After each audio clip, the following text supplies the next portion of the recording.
Olá, então a gente vai fazer a continuidade do assunto vetores e aí para hoje complementos a respeito de versores, né?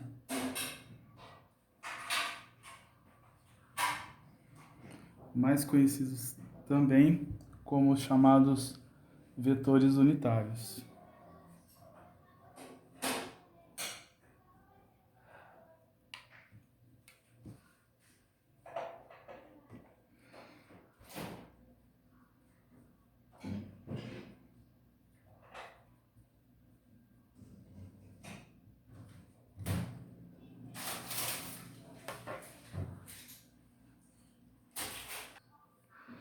Então, na observação aqui, temos um plano cartesiano, eixo x, eixo y, né? Que é a abscissa, a ordenada desse lado aqui, é isso? E é importante lembrar que no conceito versores, né, a gente vai avaliar que cada um desses vetores, né, serão unitários e denominados I e J, dessa forma.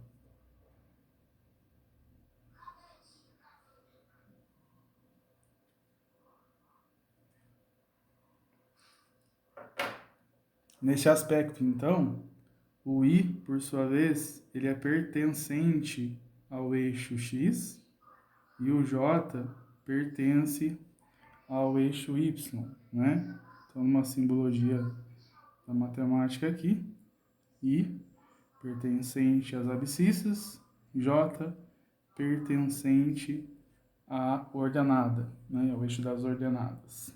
Esse é um detalhe também que já foi comentado em aula anterior.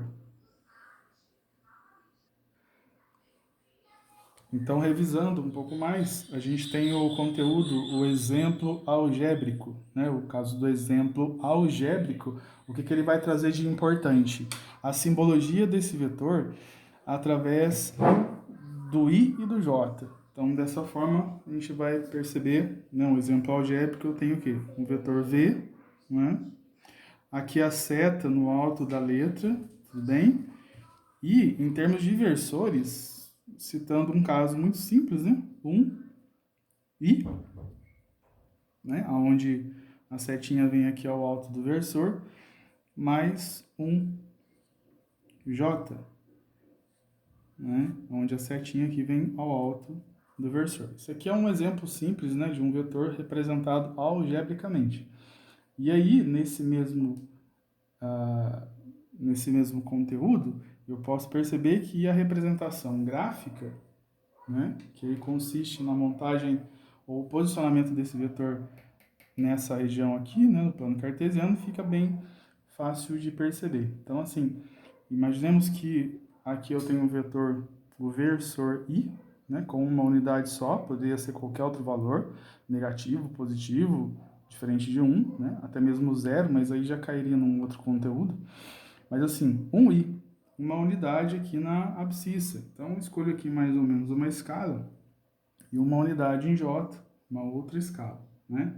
Lembrar que aqui eu apenas marquei os valores correspondentes ao vetor V no eixo X, né, que no caso vale 1, e no eixo Y, que no caso também vale 1. Então, percebam ali no desenho.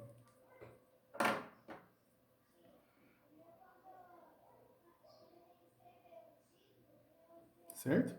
E aí, para a construção desse vetor, em termos gráficos, né, como os chamados versores, faço uma linha tracejada vertical, faço uma linha tracejada horizontal. E o cruzamento dessas linhas tracejadas define, então, o módulo do vetor, o tamanho dele, né, ele próprio. Então, vou finalizar aqui o desenho do vetor.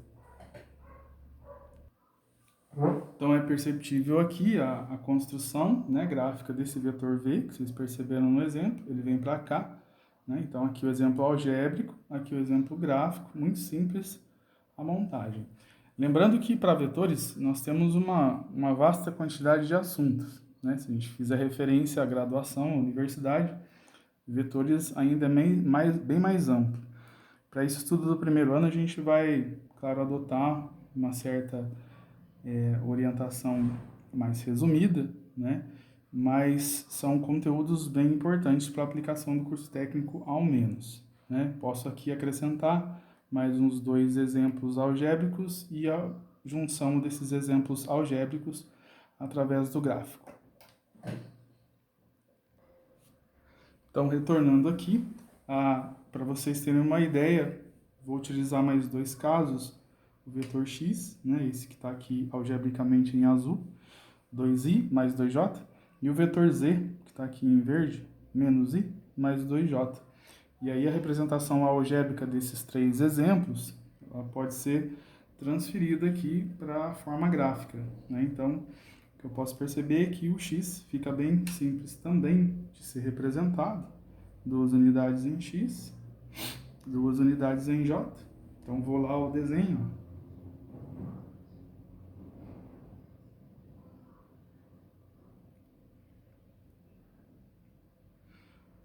Aqui, então, limita-se o posicionamento desse vetor x, no caso, o vetor que eu vou fazer em azul, e ainda esse vetor z aqui, verde, né? Também eu tenho uma unidade negativa no i, que seria aqui nesse posicionamento, bem aqui, ó, né?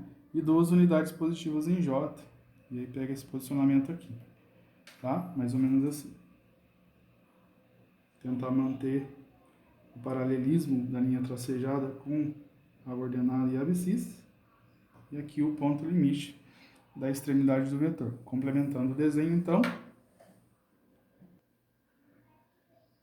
continuando, aí vocês observam algebricamente o vetor x aqui em azul, graficamente o vetor x aqui em azul. Então, o que eu avalio? 2 unidades em i, 2 unidades em j. 1, 2, 2 unidades em j. Então, aqui é a construção, né?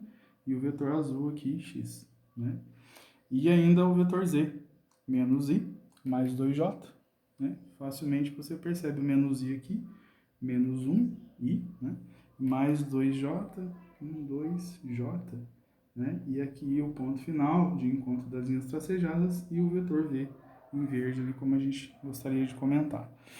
Então, em início de trabalho, como se a gente estivesse fazendo uma revisão, né, da aula anterior, nós temos o quê? Versores, né? Então, o versor, por sua vez, é entendido como um vetor. Ele basicamente é também chamado de vetor unitário, tendo em vista que ele vai mostrar para nós a ideia de que cada um desses vetorizinhos aqui, os versores, eles possuem em intensidade ou módulo o valor 1.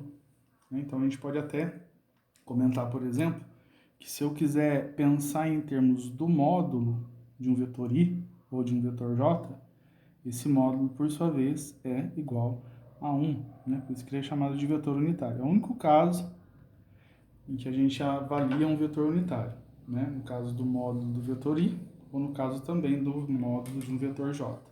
Posso até acrescentar aqui também que o módulo do vetor j também vale 1. Tá?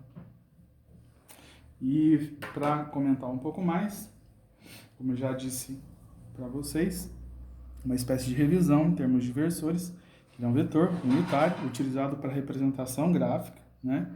Basicamente aqui no plano cartesiano. O conteúdo que a gente vai avaliar esse ano é o conteúdo de vetores em 2 dimensões apenas, né? Há a terceira dimensão para vetores também, mas isso já seria um caso aí para outra série, né? E dando continuidade aos versores, eu vou aplicar alguns exemplos a mais no sentido algébrico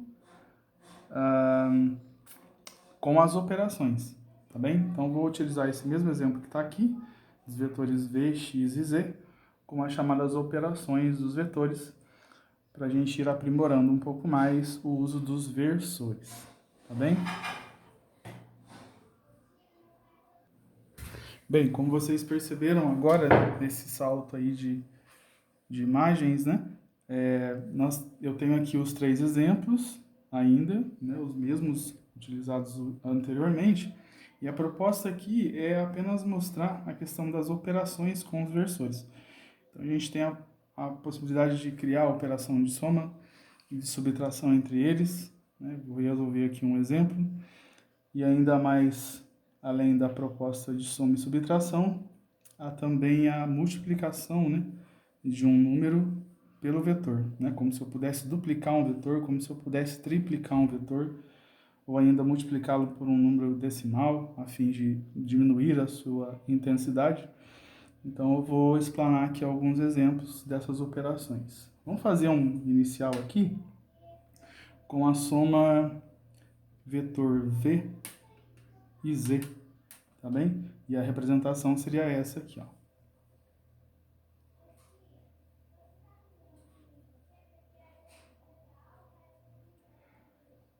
Olha lá, aqui é uma soma vetorial, V mais Z. Então, acredito que a sugestão é muito simples, né? Basta acrescentar os vetores aqui logo na igualdade. Vou fazer aqui em preto.